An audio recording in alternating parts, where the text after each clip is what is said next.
لا إله إلا أنت أنت الأحد الصمد لم يلد ولم يولد ولم يكن له كفوا أحد. Bismillahirrahmanirrahim. Assalamualaikum warahmatullahi wabarakatuh. Hai sobat seiman, dimanapun kalian berada, semoga kalian semua dalam lindungan Allah Subhanahu wa Ta'ala dan selalu mendapatkan rahmatnya, karena Dialah Sang Maha Agung, Maha Penolong, lagi Maha Pengampun. Amin, Allahumma amin. Kali ini saya ingin membahas mengenai Habib Rizik Syihab, pemimpin Front Pembela Islam atau FPI, yang ternyata telah beberapa kali ingin dibunuh oleh orang-orang pembencinya. Kok bisa? Kenapa bisa? Apa tujuannya? Mari kita telusuri jejaknya. Habib Rizik yang bernama lengkap Muhammad Rizik bin Husain Syihab adalah seorang tokoh Islam Indonesia yang dikenal sebagai pemimpin organisasi Front Pembela Islam atau FPI. Dia lahir di Jakarta pada 24 Agustus 1965. Ayah beliau Habib Husain bin Muhammad Syihab dan ibu beliau Syarifah Sida Alatas. Ayahnya meninggal semenjak beliau masih berumur 11 bulan. Habib Muhammad Rizik Syihab mendeklarasikan berdirinya Front Pembela Islam atau FPI pada tanggal 17 Agustus 1998. Front Pembela Islam adalah sebuah organisasi massa Islam yang berpusat di Jakarta. Selain beberapa kelompok internal yang disebut oleh FPI sebagai sayap juang, kelompok paramiliter dari organisasi tersebut yang kontroversial adalah karena melakukan aksi-aksi penertiban terhadap kegiatan-kegiatan yang dianggap maksiat atau bertentangan dengan syariat Islam, terutama pada bulan Ramadan, dan seringkali berujung pada kekerasan. FPI mulai dikenal sejak terjadi peristiwa Ketapang Jakarta 22 November 1998. Sekitar 200 anggota massa FPI bentrok dengan ratusan preman. Bentrokan bernuansa suku, agama, ras antar golongan ini mengakibatkan beberapa rumah warga dan rumah ibadah terbakar serta menewaskan sejumlah orang. Pada tanggal 30 Oktober 2008, Habib Muhammad Rizik Syihab divonis 1,5 tahun penjara karena dinyatakan bersalah terkait penyerangan terhadap Massa Aliansi Kebangsaan untuk Kebebasan Beragama dan Berkeyakinan atau AKKBB pada peristiwa insiden Monas 1 Juni. Selain itu, dia juga sangat menentang adanya pornografi dan porno aksi di Indonesia. Besarnya pengaruh Habib Rizik Syihab di Indonesia membuat dirinya dijadikan target oleh para musuhnya. Menurut Ustaz Andri Kurniawan, imam besar FPI itu sudah belasan kali jadi target pembunuhan. Bahkan diantaranya pakai alat canggih dan menggunakan jasa BIN atau Badan Intelijen Negara. Dalam sebuah ceramah, Ustaz Andri memaparkan bahwa pada Desember 2020 silam pernah ada suatu operasi yang dilakukan oleh BIN dengan tujuan membunuh Habib Rizik. Dalam usaha pembunuhan Habib Rizik yang ke-12 ini, kata Ustaz Andri, BIN sejak lama telah memantau sejumlah lokasi seperti markas FPI di Petamburan hingga pondok milik Rizik, yakni Pesantren Alam Agrokultural Markas Syariah di Megamendung. Sejak Jumat 4 Desember 2020, BIN menggelar operasi dilema dengan target untuk upaya pembunuhan Habib Rizik Syihab yang ke-12. Jadi pemantauan itu sudah ada di Petamburan, Sentul, dan di Megamendung. Ustaz Andri menjelaskan bahwa upaya itu tidak main-main, lantaran pihak BIN mendatangkan langsung anggotanya dari Jakarta dan Jawa Tengah. Mereka mengawasi pondok pesantren Megamendung dengan menyamar jadi seorang wartawan. Kendaraan roda 4 yang mereka pakai pun berplat nomor palsu. Ketika berhasil ditangkap, lebih mengejutkannya lagi, di dalam mobil itu terdapat drone super canggih yang dipakai untuk membunuh Habib Rizik. Lantaran berhasil ditangkap basah, walhasil operasi dari BIN itu berhasil digagalkan oleh para laskar FPI.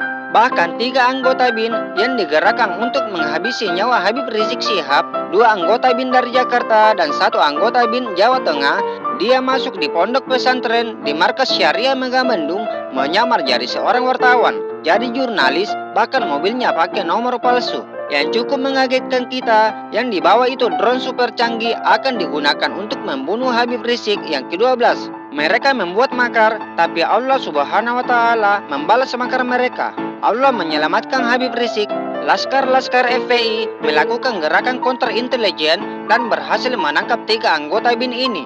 Barulah pada akhirnya percobaan pembunuhan Habib Rizik yang ke-13 terjadi pada 6 Desember 2020 yang sempat menggegerkan banyak pihak, yakni kasus penyerangan di sekitar jalan tol Cikampek kilometer 49. Akhirnya 6 Desember dilakukan upaya pembunuhan Habib Rizik yang ke-13 ketika jam 22.45 waktu Indonesia Barat. Habib Rizik dan keluarganya, ada 12 perempuan, 3 bayi, dan 6 balita mau mengadakan kuliah subuh internal keluarga dari Bogor turun ke Karawang. Begitu lewat jalan tol, terjadi penembakan. Begitu pula dari pernyataan dari Ketua Tim Pengawal Peristiwa Pembunuhan atau TP3, yaitu Abdullah, menyebut ada belasan kali percobaan pembunuhan kepada Habib Rizik Syihab. Serta ia menyebut laporan tersebut akan dimasukkan dalam buku putih yang akan diberikan kepada Presiden Joko Widodo. Namun, ia tidak merinci siapa yang hendak melakukan percobaan pembunuhan itu. Berapa kali Habib Rizik coba dibunuh? Ada datanya belasan kali. Ya, Anda tahulah siapa. Di buku putih itu saya jelaskan. Jelas Abdullah dalam diskusi virtual pada tanggal 14 bulan 3 2021. Abdullah menilai bahwa konflik antara polisi dan 6 anggota FPI sebenarnya adalah buntut dari permasalahan Pilkada DKI Jakarta 2017. Saat itu Basuki Cahayapurnama atau Ahok tidak terpilih menjadi gubernur DKI Jakarta karena peran Rizik Syihab. Kalau mau lihat persoalannya itu bermula dari Pilkada DKI. Secara teoritis Ahok harus menang, tapi kalah. Kenapa kalah? Karena Habib Rizik dan 212 turun ke masjid dan ke musola. Dan disitulah persoalan bermula, ungkap Abdullah. Abdullah menambahkan, ada perintah penguntitan, petugas kepolisian tidak menggunakan uniform lengkap. Jika itu terjadi tengah malam, ada mobil dempet, zigzag dalam pikiran kita, itu pasti penjahat mau merampok, membegal, dan seterusnya. Itu naluriah logis. Andai kata mereka polisi menggunakan uniform resmi, saya akan salahkan FPI kenapa melawan. Sebagai informasi, TP3 juga akan menyerahkan buku putih berisi berbagai bukti penemuan terkait penembakan 6 orang Laskar FPI yang terjadi di tol Jakarta Cikampek kilometer 50, 7 Desember 2020 yang lalu. TP3 juga meminta pemerintah untuk melakukan pengadilan kasus ini di pengadilan HAM. Abdullah menyebut bahwa tewasnya 6 Laskar FPI merupakan peristiwa pelanggaran HAM berat. Bulan Januari 2019, saya diterima oleh Habib Rizik Syihab di tempat kediaman beliau di Mekah Al-Mukarramah. Saat beliau mengasingkan. Kenapa? Karena upaya pembunuhan terhadap Habib Rizik Syihab sebelum beliau mengasingkan diri di Mekah itu sudah 11 kali. Sehingga akhirnya pakar-pakar, tokoh-tokoh intelijen muslim di Indonesia minta Habib Rizik. Habib ini adalah aset umat Islam di Indonesia. Oleh karena itu jangan sampai mati konyol. Akhirnya beliau hijrah ke Mekah.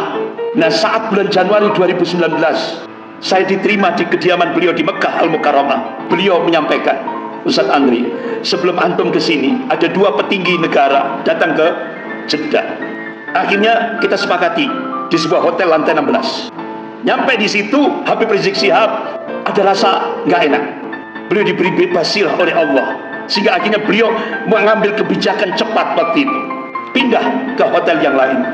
Alhamdulillah beliau diselamatkan oleh Allah dari jebakan konspirasi intelijen. Akhirnya dipindah di hotel yang lain. Beliau menyampaikan apa maksud kedatangan 2 petinggi dari Indonesia ini. Yang pertama Kapolri, Januari 2019. Ternyata, Habib, kami mohon untuk tetap di Mekah, jangan pulang ke Indonesia. Kami siapkan pundi-pundi. Berapa Pak? Triliun, bukan miliar. Apa respon Habib Rizik Syihab?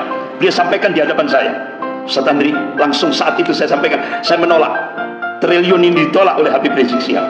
Beliau sampaikan di depan Kapolri dan Kepala BIN ini, saya tetap akan pulang ke Indonesia untuk menyelamatkan Indonesia dari cengkraman Partai Komunis Cina dan 9 naga oligarki.